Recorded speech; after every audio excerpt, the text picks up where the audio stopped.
तो साथियों, जय हिंद जय भारत। मैं मदन लाल आज़ाद, संस्थापक संयोजक ठगी पीड़ित जमाकर्ता परिवार और all India bike board taxi union.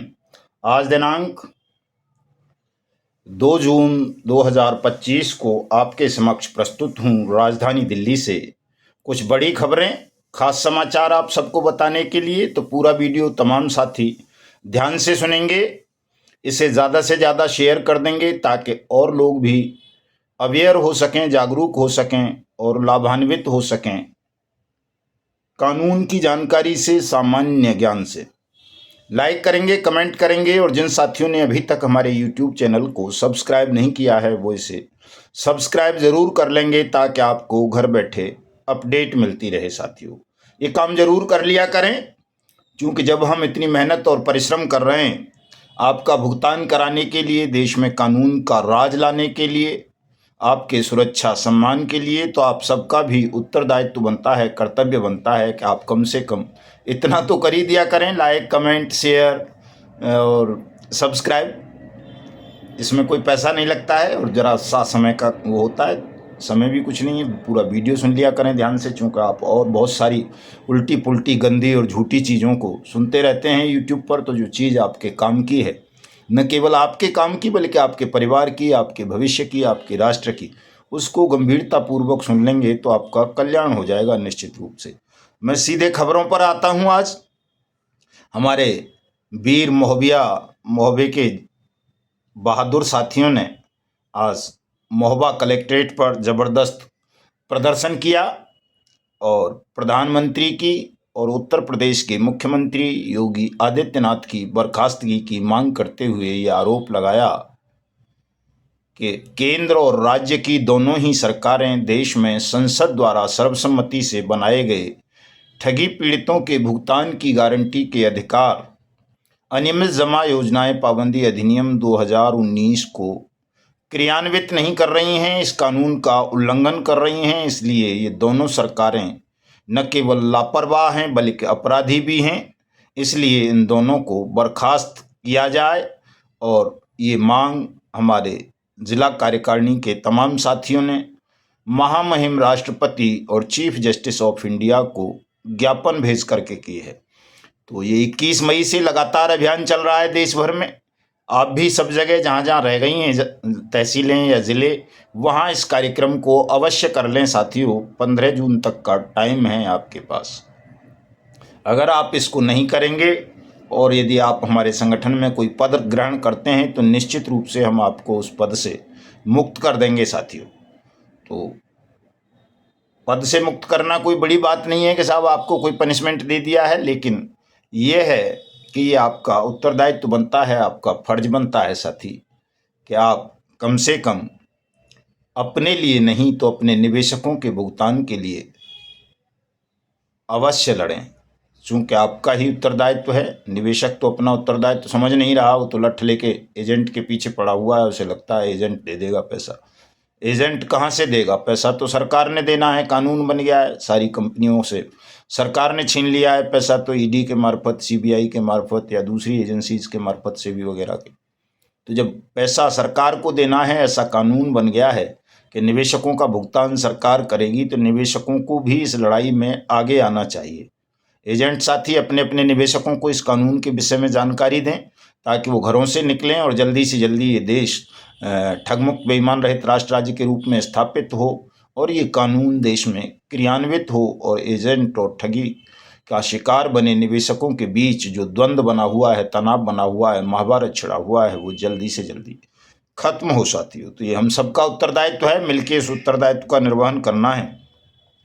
आज रिजर्व बैंक ऑफ इंडिया के एक आंकड़े आए हैं साथियों, लगभग 34,000 करोड़ रुपए की ठगी एक साल में हुई है बैंकिंग और डिजिटल पेमेंट के नाम पर। बड़ा चौंकाने वाला आंकड़ा है। अगर इसी तरह ठगी की घटनाएं बढ़ती रहीं तो मैं समझता हूं देश में कोई भी व्यक्ति ऐसा नहीं बचेगा जो ठगी का शिकार ना बने। ठगों के हौसले प्रबल होते जा रहे हैं। ठगों ने अपने खूनी पंजे में देश को जकड़ लिया है। तो ये हम सबका, जितने भी देशभक्त हैं, उनका ये उत्तरदायित्व बनता है कि हम ठगों के खूनी पंजों से देश को आज़ाद कराने के लिए, अपने मेहनत के पैसे को वापस पाने के लिए, अपनी सुरक्षा और सम्मान के लिए इस लड़ाई को मिलकर के लड़ें तमाम साथी। एक और खबर है साथियों, लखनऊ के चिन्हट और सुशांत गोल्फ सिटी से 4 ठग गिरफ्तार किए हैं महाराष्ट्र की एसटीएफ ने।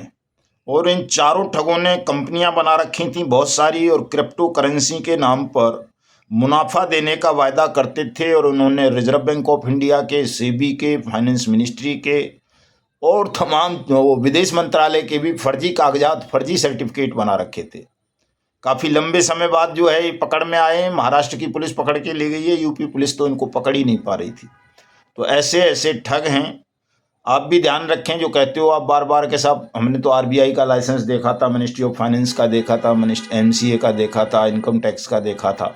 तो ठगों ने कहीं वो सब फर्जी ही ना बना रखे हों, क्योंकि सामान्य आदमी क्या जाने कि फर्जी है या असली है। सरकार को तमाम उन कंपनीज के सर्टिफिकेट्स की जांच भी करनी चाहिए कि वो असली थे या नकली थे। ये सरकार का ही उत्तरदायित्व है, चूंकि जो वो अमरज्योति फाइनेंस घोटाला हुआ है बरेली, बदायूं, इलाहाबाद वगैरह में साथियों, उसमें 5 मुकदमे दर्ज कर लिए हैं उत्तर प्रदेश पुलिस ने और एसआईटी बना दी गई है उसमें जांच के लिए। ये दोनों भाजपा नेता जो इस कंपनी के संचालक थे, इन कंपनियों के फरार हो गए, भूमिगत हैं। इनको जल्दी ही एसआईटी अरेस्ट कर लेगी। तो साथी, चूँकि इसमें बर्ड्स एक्ट की धाराएं नहीं लगाई हैं इन एफआईआर्स में, यूपी पुलिस ने जो भी निवेशक हैं या एजेंट इसके विक्टिम हैं वो जाकर के पुलिस को बताएं कि साहब इसमें बर्ड्स एक्ट की धाराएं लगाइए, ताकि इसका स्पीडी ट्रायल हो और आपकी जमा राशि का 2 से 3 गुना पैसा आपको सरकार को वापस करना पड़े। साथियों, ये कानूनी प्रावधान में बता रहा हूँ।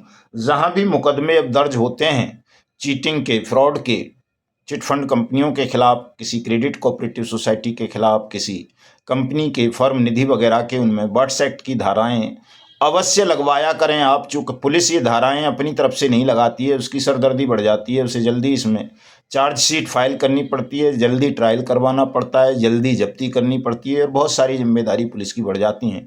इसलिए पुलिस अधिकारी, पुलिस इन्वेस्टिगेशन ऑफिसर इस एक्ट की धाराएं लगाने से बचते हैं।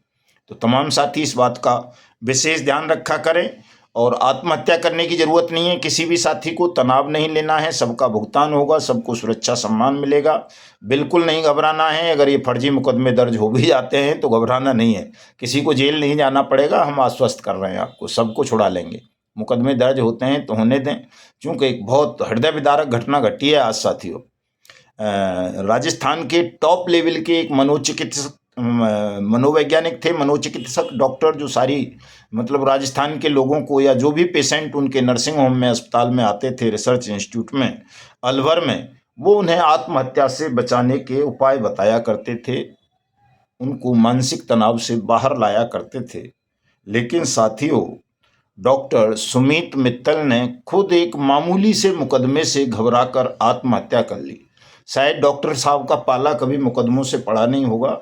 उनकी अपनी पत्नी ने उनके खिलाफ दहेज उत्पीड़न का मुकदमा दर्ज करा दिया और उस मुकदमे के भय से उन्होंने आत्महत्या कर ली। साथियों, जो आदमी दुनिया को आत्महत्या की से बचने की सलाह देता था, वो एक मामूली से मुकदमे से, जो बेलेबल है, जमानत हो जाती है उसमें, थाने से थाने ही, थाना ना दे तो कोर्ट से हो जाती है, बड़ा साधारण सा मुकदमा होता है, कोई बहुत बड़ा मुकदमा नहीं होता ये दहेज उत्पीड़न वाला। और जीवित थी, कोई मर जाती तो भी ये था कि भाई पत्नी मर गई थी तो बचना मुश्किल था, तो ऐसा कुछ नहीं था। लेकिन वो घबरा गए, चूंकि उनका पाला कभी कानून से या पुलिस से पड़ा नहीं होगा। डॉक्टर साहब ने सुसाइड कर ली। बहुत जघन्य घटना हुई है। तो मैं साथियों को बताना चाहता हूं कि ये जो मुकदमे आप लोगों के खिलाफ दर्ज होते हैं, इनसे घबराने की आवश्यकता नहीं है। मेरे खिलाफ भी दर्जनों होते रहते हैं, रोजाना होते रहते थे, एक दौर तो ऐसा था, लेकिन मैं कभी नहीं घबराया, क्योंकि झूठे मुकदमे कितने भी दर्ज हो जाओ, कुछ नहीं बिगड़ता है किसी का भी झूठे मुकदमों से। साथी, आपका भी कुछ नहीं बिगड़ेगा। इसलिए किसी मुकदमे के भय से, पुलिस की पूछताछ की भय से या सामाजिक बहिष्कार के कारण भी आपको आत्महत्या करने की आवश्यकता नहीं है। डटकर मुकाबला करना है इन तमाम परिस्थितियों का, तमाम हालातों का। ये मानकर चलिए कि परमात्मा ने अगर आपके जीवन में ये कष्ट भेज दिए हैं अचानक, निर्दोष होते हुए आप लोगों के, तो इसकी ये परीक्षा मान के इसको चलिए कि परमात्मा कोई अध्याय आपको सिखाना चाहते हैं, कुछ सिखाना चाहते हैं, किसी चीज़ के लिए तैयार कर रहे हैं, आपको लड़ाना चाहते हैं हिंदुस्तान के ठग और बेईमानों से, ताकि आप सब लड़कर न केवल अपना पैसा, सुरक्षा, सम्मान वापस लें, बल्कि पावन पवित्र भारत भूमि को भी ठग बेईमानों के खूनी पंजों से मुक्त कराने के लिए संघर्ष करें। तो संघर्ष के साथी बने, संघर्ष के हिस्सा बने तमाम साथी। हमारे संगठन ठगी पीड़ित जमाकर्ता परिवार तप जप को ज्वाइन करें। इसकी कार्यकारिणियों का तहसील, ब्लॉक, बूथ स्तर पर, जिला स्तर पर, मंडल स्तर पर, प्रदेश स्तर पर गठन करें। इस आंदोलन को राष्ट्रव्यापी बनाएं। हम सुप्रीम कोर्ट भी जा रहे हैं आपके भुगतान के लिए, बर्ड्स एक्ट की अनुपालना के लिए, साथ साथ ये जो सेबी, सीआरसी, एनसीएलटी, लिक्विडेटर्स वगैरह की जो व्यवस्था सरकारों ने बना दी है और उसमें उलझा के आपको रख दिया है, किसी का भुगतान तो होता नहीं है, केवल तारीख पे तारीख लगती रहती हैं। तो इन व्यवस्थाओं को खत्म करवाने के लिए सुप्रीम कोर्ट में भी एक स्पेशल रिट फाइल हम कर रहे हैं साथियों, ताकि जल्दी से जल्दी आपको न्यायिक प्रक्रिया के माध्यम से भी राहत दिलाई जा सके। चूँकि न्यायालय ठगों को खूब राहत प्रदान कर रहे हैं आजकल, तो जब ठगों को कर रहे हैं तो हमारे निवेशकों को भी करें, एजेंट साथियों को भी करें। तो इस पे आप सबके सुझाव भी चाहिए, सहयोग भी चाहिए आपका, तन से भी, मन से भी, धन से भी। इस पर रोजाना चर्चा हो रही है। 15 जून तक इस काम को कर देना है, छुट्टियों में ही साथियों। फाइलिंग करवा देंगे, जो भी उसमें डिफेक्ट वगैरह आएंगे उनको बाद में क्योर करते रहेंगे, लेकिन फाइलिंग करवा देंगे। और उसके बाद हम देश में मिशन भुगतान भारत यात्रा कार्यक्रम पर निकल पड़ेंगे। जहाँ जहाँ नहीं गए हैं उन सभी राज्यों में जाएंगे, चाहे वो हिमाचल हो, गुजरात हो, जम्मू कश्मीर हो, पंजाब हो, राजस्थान हो, हरियाणा हो, यूपी हो, उत्तराखंड हो, छत्तीसगढ़ हो, मध्य प्रदेश हो, झारखंड हो, बिहार हो, असम हो, गोवा हो, उड़ीसा हो, या साउथ के कोई भी राज्य या पूर्वोत्तर के कोई भी राज्य, सभी जगह हम आएंगे, आपको जागरूक करेंगे, संगठित करेंगे। आपके यहाँ बर्ड्स एक्ट 2019 के अंतर्गत भुगतान पटलों की स्थापना करवाएंगे और आपको शोषण से, उत्पीड़न से, दुख से, दर्द से मुक्ति दिलाएंगे। तो तैयार रहें तमाम साथी, घबराएंगे नहीं कोई भी साथी। और एक खबर आज फिर से जो ये फर्जी डिग्री वाला स्कैम हुआ है साथियों, जिसमें बाइक बोट टैक्सी स्कैम वाला डायरेक्टर विजेंद्र सिंह हुड्डा संलिप्त था। संलिप्त क्या था, उसी की यूनिवर्सिटी थी, मोलाड यूनिवर्सिटी पिलखुआ, हापुड़, उत्तर प्रदेश में, और उसने 5-6 यूनिवर्सिटियां और खोल रखी थी। इसमें भी एक बड़ी खबर आई है कि इसकी जो कोठी थी मेरठ में, उसमें न भारतीय जनता पार्टी के नेता रुका करते थे, बल्कि तमाम दलों के वीआईपी बड़े बड़े ऑफिसर भी इसी की कोठी में रुका करते थे। इतना ताकतवर आदमी था, लोकदल का राष्ट्रीय महामंत्री बन गया था। लोकदल से बात नहीं बनी तो फिर ये भारत उसमें बहुजन समाज पार्टी में आ गया था, टिकट मिला, बिजनौर से चुनाव लड़ा, हार गया। तो ये बहुत बड़ा ताकतवर आदमी था। सपना चौधरी तक इसके संपर्क में रही, वो हरियाणवी डांसर, और तमाम लोग। और इसके जो साथी पकड़े गए, कई सहयोगी ऐसे थे जो पिछली सदी से, मतलब ये जो 21वीं सदी चल रही है, इससे पिछली सदी से भी पहले वो फर्जी मार्कशीट, फर्जी डिग्री, फर्जी डिप्लोमा और फर्जी कागजात बनाने का, एजुकेशनल सर्टिफिकेट बनाने का धंधा कर रहे थे। और उन्होंने अरबों खरबों रुपए की प्रॉपर्टीज इस धंधे से एकत्र की थी। तो ऐसे तमाम ठगों को सजा दिलानी है साथियों। फर्जी कर्मचारी देश में बहुत हो गए और लोगों पे दादागिरी करते हैं। एक फर्जी कर्मचारी तो मुझ पे ही दादागिरी करता है खुद, कि मार दूंगा, ये कर दूंगा, वो कर दूंगा, इतने मुकदमे लगवा दूंगा, यूं कर दूंगा, और बचने के प्रयास कर रहा है। उसको ये नहीं पता, अरे पगले, हम तो जन्मजात योद्धा हैं, न्याय योद्धा हैं। तेरे जैसे फर्जी कर्मचारी अगर खुली हवा में श्वास लेते रहे हमारे जीते, तो हमारा तो ये जीवन ही व्यर्थ है। हम जिएंगे ही क्यों? हम ठगों से, चोरों से, जेब कतरों से, दलालों से, फर्जी कर्मचारियों से, फर्जी लोगों से समझौते नहीं करते हैं। मिट्टी में मिला देंगे प्रत्येक फर्जी कर्मचारी को, प्रत्येक ठग को, प्रत्येक बेईमान को। ये संकल्प है हमारा, शपथ है सूर्य नारायण की हमको। उन्होंने ही लगाया है इस काम पर। तुम्हारी औकात नहीं है किसी की जो हमको दबा लोगे, झुका लोगे, डरा लोगे या मार डालो। ये तो बहुत बड़ी बात कह रहे हो तुम कि जी मार डालेंगे। मार डालना तो तुम्हारे सारे के सारे मिल जाओ, तुम ठग, बेईमान, फर्जी कर्मचारी, सरकार, परकार सब मिल जाओ, तो भी मार तो पाओगे ही नहीं। तो भ्रम को मिटा दो, अपने को, अपने दिल दिमाग से इस ख्याल को निकाल दो, समर्पण कर दो कानून के समक्ष, सब के सब भुगतान करो लोगों का, जिसका भी लूटा है, ठगा है। नहीं तो अपने अंत के लिए तैयार रहो, सर्वनाश कर देंगे हम। भगवान परशुराम ने तो कम से कम महिलाओं को छोड़ दिया था, बच्चों को छोड़ दिया था, अत्याचारियों के को केवल अत्याचारियों का सर्वनाश किया था। हम न किसी महिला को बख्शेंगे, न ठग को, न ठगनी को, किसी को भी नहीं बख्शेंगे। मर्यादा पुरुषोत्तम भगवान राम ने रावण का तो अंत कर दिया था, लेकिन विभीषण को राजा बना दिया था। हम किसी विभीषण को भी राजा नहीं बनाएंगे। दुष्टों का, ठगों का, बेईमानों का सर्वनाश का मतलब है न उनका कोई भाई, न बहन, न बंधु, न बच्चा, न पत्नी, न माँ, न बाप, कुछ नहीं। क्योंकि सब ने ठगी की रकम पर अय्यासी की है, सब ने ठगी की रकम का इस्तेमाल किया है। इसलिए प्रत्येक वो व्यक्ति अपराधी है, प्रत्येक वो व्यक्ति दोषी है, चाहे वो स्त्री हो, पुरुष हो, बूढ़ा हो, जवान हो, बच्चा हो, कोई भी हो, रिश्तेदार हो, मित्र हो, जिसने भी ठगी की राशि का इस्तेमाल किया है, प्रयोग किया है, उन सब को दंडित करेंगे। हिंदुस्तान को ठगमुक्त बेईमान रहित राष्ट्र राज्य के रूप में स्थापित करेंगे। तमाम निर्दोष लोगों को सुरक्षा, सम्मान, रोजगार, पुनर्वास की गारंटी का अधिकार देंगे और प्रत्येक उस व्यक्ति की एक एक पाई का ब्याज सहित, सूद सहित, जुर्माने सहित भुगतान कराएंगे, जिसने कहीं भी कोई भी पैसा जमा किया था और वो उसे वापस नहीं मिला है, या ठगों ने, चोरों ने, लुटेरों ने, डाकुओं ने, फर्जी कर्मचारियों ने धोखाधड़ी से किसी का धन हड़प लिया है, लूट लिया है, तो ध्यान रखना, या तो वापस करो सबका पैसा, स्वयं को कानून के समक्ष समर्पित करो, अन्यथा तैयार रहो भाई। चेतावनी दे रहे हैं, कोई चोरी छुपे हमला नहीं करेंगे तुम पर, कानून का वार करेंगे। और कानून बहुत खतरनाक बन गया है, सजाए मौत का कानून है। उस कानून के माध्यम से ही तुम सबको सजाए मौत दिलाएंगे। तो मैं अपने साथियों का भी आह्वान करता हूं कि पूरी तैयारियों के साथ, पूरी ताकत के साथ तैयारी करो, अपने भुगतान की भी, सुरक्षा सम्मान की भी, और हिंदुस्तान को ठगमुक्त बेईमान रहित राष्ट्र राज्य के रूप में स्थापित करने की भी। क्योंकि साथियों, समय आ गया है, ईश्वर की कृपा बरस रही है आप सबके ऊपर। अपने संगठन को, एकता को मजबूत करो।